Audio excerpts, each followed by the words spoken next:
Hey guys, welcome back to St. Isidore's Farm, and a thank you to the new subscribers that have come on in the last week or so. One of the things we have not done yet in a video is talk about the woods, the forest that we have on our property. So it's an overcast day, second day of fall, and I wanted to go in and start working on our forest management plan of starting to clean up, thin, release some of the trees. So I thought we'd bring you along today for that.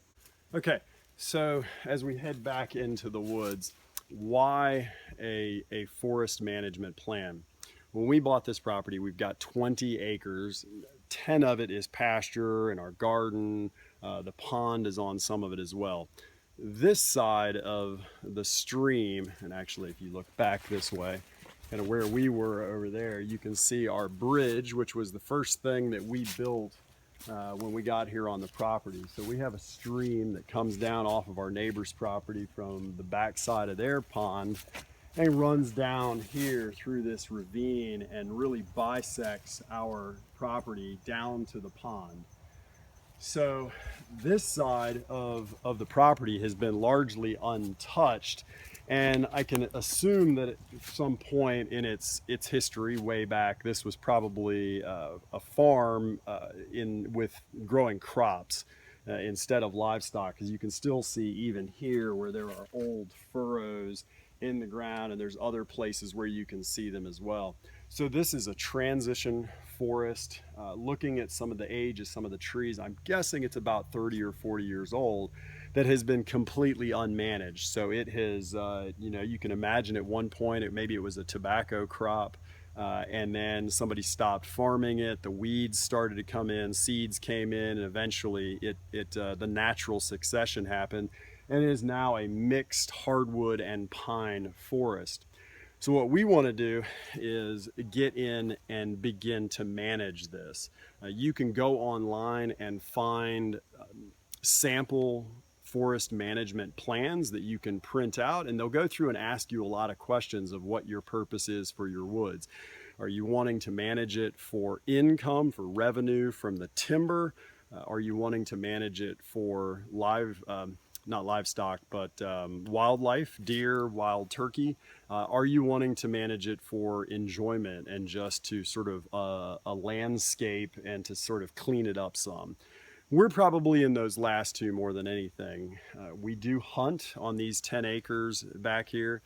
We also go and hike. We have about a third to a half mile of trails that we've cut, and you can see one of these going up behind me, and it goes all the way to the back corner of our land. So we go out here and walk and hike and ride the four-wheeler and do trail running and things like that. So for us, it's wanting to go through and clean it. We also, though, as you've seen from other videos, we do heat with firewood. So some effort to try and get some of these trees to get larger that we may come back later and harvest for firewood and manage it in that regard. So what we've been doing, as you can see here, is starting to go in and thin out a lot of the saplings that have come up over the years. A lot of diseased and damaged trees, which we'll add and show video of us going through and cutting some of those. You'll see us taking that out. And you can see over here as well where we're starting to go in and clear and thin.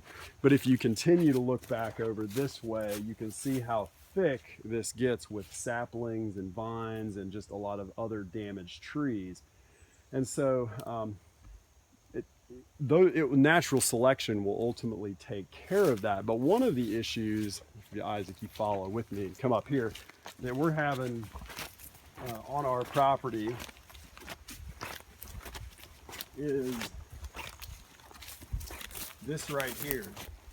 So this is a red oak, and if you look up, Isaac, pan up at it, there are no leaves up on there, or what leaves are up there are old and dead and dried. And so you've got what looks to be around the ground a very healthy tree, doesn't have any obvious damage to it, but it has died.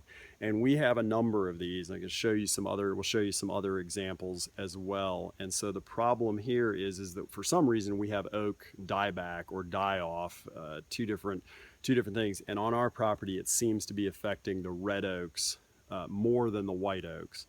And a number of things. Typically there is some kind of a stress, and that might have been a severe drought, which we had here in the Piedmont of North Carolina a few years ago. And under that stress, the tree can become vulnerable to insects and diseases and other things that start to attack them. So that's kind of an unfortunate thing. One of the other issues, though, is when you have something like a drought, that when you have all of these other trees, where you had here all of these saplings, or you have all these saplings, especially maples and sweet gums and other things all around them, these trees are having to compete with those for moisture and nutrients. And so if you do get into a situation of a drought, those other trees are going to hurt potentially these larger, older trees that are having to support a larger canopy. So by going in and thinning, and also by taking trees out around them, you do what's called release those trees, where the canopy can actually spread out, get a little bit larger, and it has more ground area that it's not competing. But let's head back and take a look at a few more trees. Talking about oak dieback, this is a good example. We took this tree down last fall. This was obviously a very large and older red oak tree that was dead standing, not a leaf on it. It had completely died off.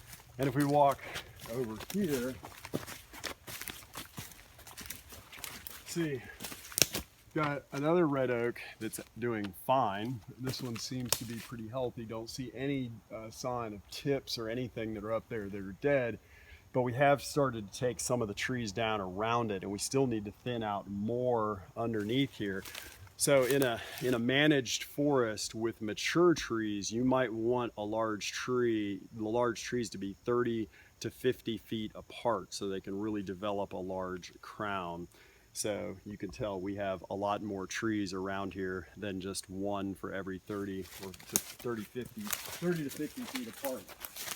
But if you keep coming over, you can see this is another large red oak. And if you pan up, you guys can see that it's still got a few leaves left on it, but you can see a lot of dead branches and a lot of dead tips up on there.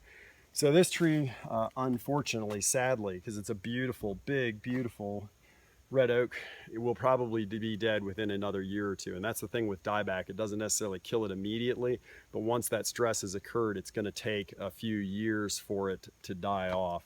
And I've reached out to the NC Forest Service last week to see if I can get, I haven't heard back yet, but to see if I can get somebody from the Forest Service to come out here and do an assessment on our property, to walk around and take a look and see what things we can do to help improve this forest for our purposes.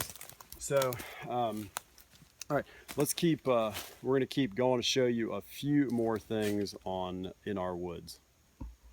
This is just a good example of silver maple that has obviously been damaged and is rotted, and with a healthy large pine tree just a few feet away.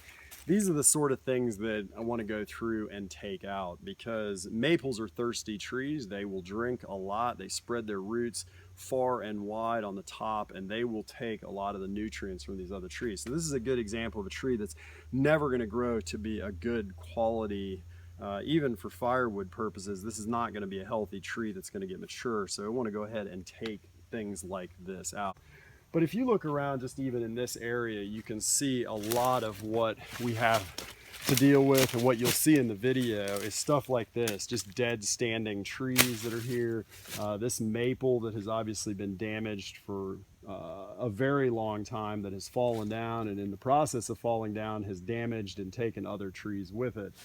Like that one over there, which in turn knocks over and bends all these other trees over. And this is the sort of thing that we have all over our forest that we're trying to go in and clean up, thin out, and really make it a better forest. And this is the other thing that you'll see, at least in videos, dealing with a lot, which is we've got a ton of grapevines that have come up. A lot of these I've already come through at other times and cut. I don't know if I can get this down or not. Yes, I can.